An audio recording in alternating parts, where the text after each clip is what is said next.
So, are Cava restaurants and food healthy or not? As you know, Cava had its first restaurant in Rockville, Maryland, and now it's spread to 80 locations, and then it hooked up with uh, Zoe's Kitchen as well. You can also find the Cava harissa and other hummus-like mixes at your local Whole Foods. So they have become a pretty good-sized company. These are the three guys that started it. I imagine they're living life well. They look like they're pretty darn happy in this picture, and I want to thank them for their efforts. So Cava looks great on first impression, doesn't it? I mean, you go in there and you see all the different leafy greens that you can have. You see lots of rice and lentils. There's a vegetarian protein option. There seems to be lots of gluten-free items. So it looks great on first impression, doesn't it? Well, unfortunately, once you think about it, you realize that it doesn't say the greens or veggies are organic, which I'm sure they do simply because their costs would be significantly higher if they did use organically grown ingredients. The other thing you notice when you're in the restaurant is there's always a big can of Manoli brand olive oil blend. And that's used on a lot of their ingredients, from their rices to their chicken. If you just look at the ingredients in their nutrition table, you'll see that there's always quite a bit of unsaturated fat. Now, the table down in the left-hand corner is what the table on their website looks like, and it does provide a lot of very useful information. However, if you really want to know what the unsaturated fat content is, which is where the dangerous fats are located, then you have to subtract the saturated fats out of the picture to get to the unsaturated fats. So just for grins, I compared a Big Mac and fries to a set of the Curated Cava items. And as the title says, the Curated Cava items barely win when your principal measure is unsaturated fats. The Cava items are significantly lower in calories, but the sugar and carbs, and they're significantly lower in carbs as well. The proteins, they're better than the Big Mac. So in summary, the curated items tend to be a little heavy on the unsaturated fats, and if that's of concern to you, you're probably going to have to do a little bit more homework. So just for grins, again, I took the information from the table you just saw, and then I built what I consider healthy salad in which I tried to minimize the unsaturated fats. And as you can see, I cut them from 40 grams down to 13.8 grams just with healthy choices.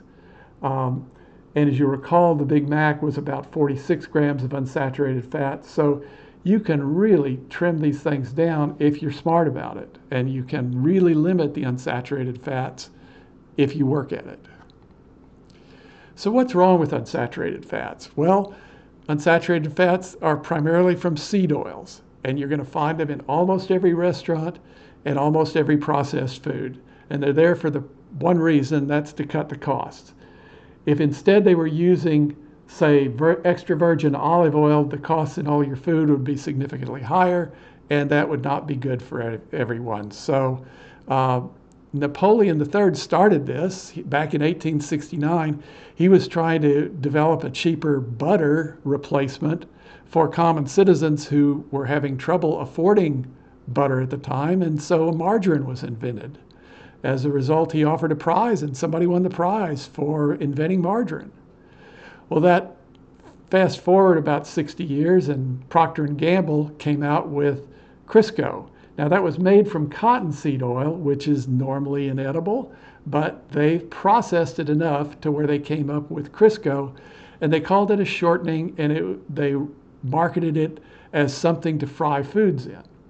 Well, Crisco was like the grandfather to everything that's on the market today, from sunflower to canola oils. They're all sort of the same thing. They're made in massive factories. They have to go through complex filtering, deodorizing, thickening, hydrogenation processes to make them stable enough to where they can be, their shelf life is long enough to where they can be used in foods like processed foods.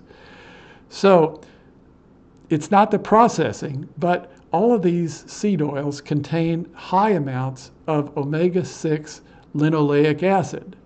Now, linoleic acid in minor quantities is necessary in the body, but we are eating in the normal ratio where you would have 1 part of omega-3 to 3 parts of omega-6 acids.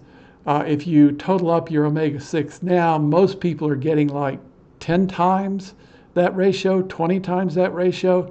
In other words, they're eating way more omega-6 fatty acids than ever before in history, and we don't know how this experiment is going to work out. So as shown here, if you're really concerned about your health, you will start avoiding seed oils in salad dressings, processed food, fast food, French fries, almost any restaurant. And you will start replacing that with extra virgin olive oil, butter, coconut oil, palm oil, beef tallow, things that are stable, saturated fats. Now, extra virgin olive oil is not stable, but it is monounsaturated, which means that there are fewer bonds that can be broken, so it is more stable than a polyunsaturated fat.